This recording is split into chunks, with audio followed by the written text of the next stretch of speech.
دیگه از اینا بهتر نداریم. جدیدترین و بروزترین دوربینای داهوا رو میتونید از نظارت گستر تهیه کنید. امروز میخوام 9 تا از جدیدترین و خفن‌ترین دوربینای داهوا رو معرفی کنم.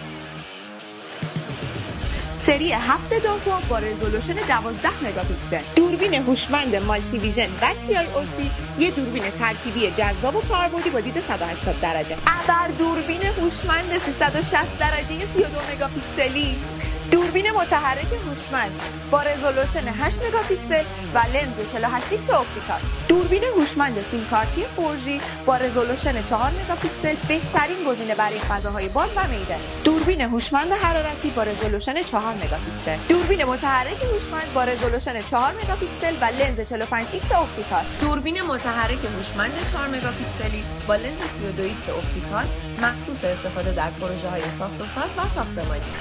اینم آخرین نمونه از جدیدترین دوربین‌های داهوا با لنز 42 ایکس اپتیکال و 4 مگاپیکسلی پانورامیک. پیج ما رو فالو داشته باشین چون تمام این دوربینایی که معرفی کردیم و قراره جز به جز بررسی کنیم.